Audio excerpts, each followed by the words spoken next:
নমস্কার, তোমাদের রান্নাঘরে নতুন একটা রেসিপিতে সবাইকে স্বাগত জানাই। আজকে আপনাদের জন্য একটা হেলদি জলখাবারের রেসিপি আনলাম।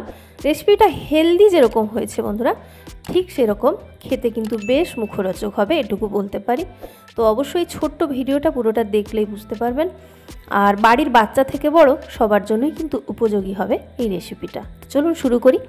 এর জন্য দেখুন নিয়েছি সেদ্ধ চাল, একটা ছোট্ট চায়ের কাপের মাপে আমি দেখাচ্ছি আপনাদের। তো এখানে বাড়িতে যে ভাতের চাল খান সেই চাল নিয়ে নেবেন। এবার ওই চালের 3 ভাগের 1 ভাগ দিয়ে দিচ্ছি মুসুর ডাল, প্রায় সমান পরিমাণ দিয়ে দিচ্ছি, মানে মুসুর ডালের সমান পরিমাণ মুগ ডাল, অল্প ছোলার ডাল যদি বাড়িতে থাকে মিশিয়ে নেবেন। এবার এই চাল ডালটাকে পরিষ্কার করে কিন্তু ধুয়ে নেব।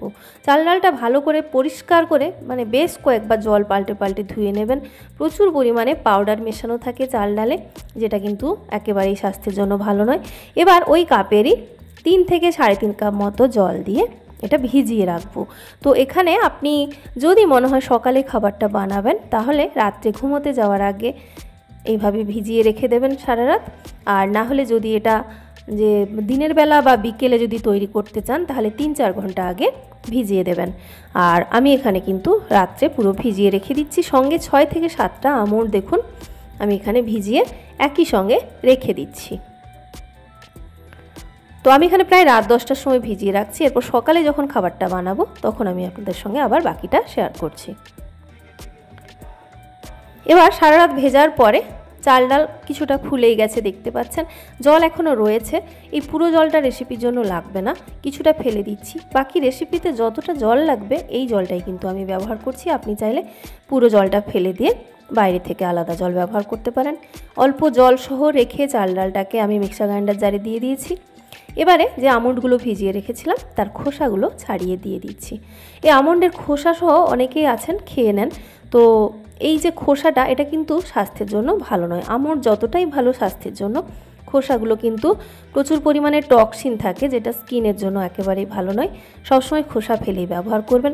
স্বাদ মতো একটু কাঁচা লঙ্কা দিয়ে দেবেন, ছোট্ট টুকরো একটা আদা দিয়ে দিলাম। আর এখানে পেঁয়াজ দিচ্ছি একটা ছোট্ট সাইজের, চাইলে একটু বাড়াতেই পারেন, কোনো অসুবিধে নেই। আর এখানে স্বাদ মতো নুন দিতে হবে। নুনের পরিমাণটা আমি এখানে 1/2 চা চামচের থেকে একটু কম পরিমাণে দিলাম। এবার এটিকে ভালো করে মিক্সার গ্রাইন্ডারে গ্রাইন্ড করে নেব। যতটা সম্ভব মিহি করে কিন্তু গ্রাইন্ড করে নিয়েছি। আর থিকনেসটা দেখতেই পাচ্ছেন, মানে ব্যাটারের যে কনসিস্টেন্সি, জল অতিরিক্ত দেওয়া যাবে না। তো আমি ধরুন এখানে অল্প একটু জারটা ধুয়ে দিয়ে দিলাম, একেবারে অল্প একটু জল, মানে যে জলটা দিয়ে ভিজিয়েছিলাম 3.5 কাপ মতো, সেখান থেকে ভিজে যাওয়ার পরে 1/2 কাপ মতো জল কিন্তু ফেলে দিয়েছি। মানে 3 কাপের কাছাকাছি কিন্তু এখানে টোটাল জল লেগেছে ভিজে যাওয়ার সহ আর কি।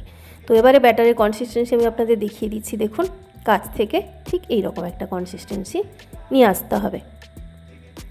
এবার যেটা করতে হবে, গ্যাসে একটা প্যান বসিয়ে হাই ফ্লেমে রেখে গরম করে নেবেন। প্রথমে হাই ফ্লেমে গরম করে নিলেই হবে। তারপরে তাতে অল্প তেল ব্রাশ করে দেবো। একেবারে অল্প তেলে তৈরি এই রেসিপি, অথচ ভীষণ টেস্টি আর হেলদি তো অবশ্যই, দেখতে পাচ্ছেন। এবার এরপরে গ্যাসটাকে কমিয়ে দিতে হবে। গ্যাস কমিয়ে দিয়ে ব্যাটারটাকে দিতে হবে। তো প্রথমে হাই ফ্লেমে গরম করবেন, তারপরে তেল ব্রাশ করে ফ্লেমটাকে কমিয়ে ব্যাটারটা যেরকম সাইজের আপনি তাওয়া ব্যবহার করবেন সেই মতো ব্যাটার নিয়ে এর মধ্যে দিয়ে দেবেন। আর দেওয়া হয়ে গেলে ব্যাটারটাকে একটু মানে ছড়িয়ে দিতে হবে এইভাবে হাতার সাহায্যে। খুব বেশি মানে প্রেশার দেবেন না, তাহলে ছিঁড়ে যেতে পারে। এরকম হালকা করে ঘুরিয়ে ঘুরিয়ে এটাকে পুরো তাওয়াতে ছড়িয়ে দেবেন।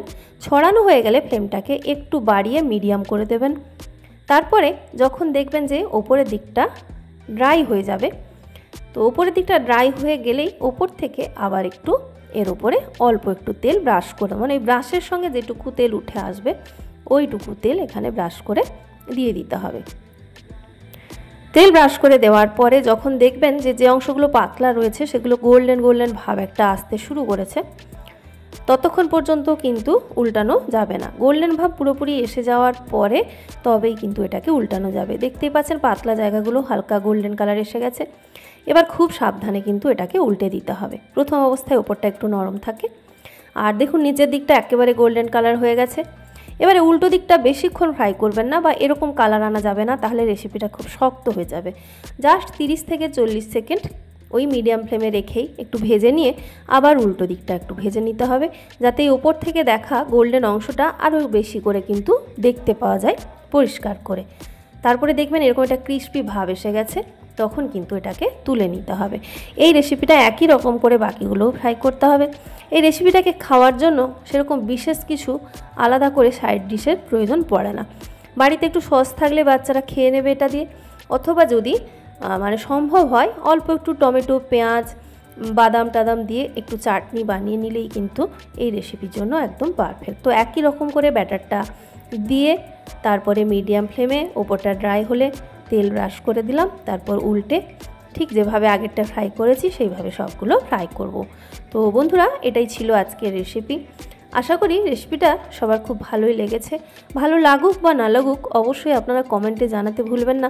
আপনাদের এক একটা কমেন্ট কিন্তু পরের রেসিপি বানানোর জন্য অনেকটা উৎসাহ দেয়। তো আশা করি আপনারা হেল্প করবেন। যারা আমার ভিউয়ার্স রয়েছেন সবাই ভালো থাকবেন। নেক্সট ভিডিওতে আবার দেখা হচ্ছে সবার সঙ্গে।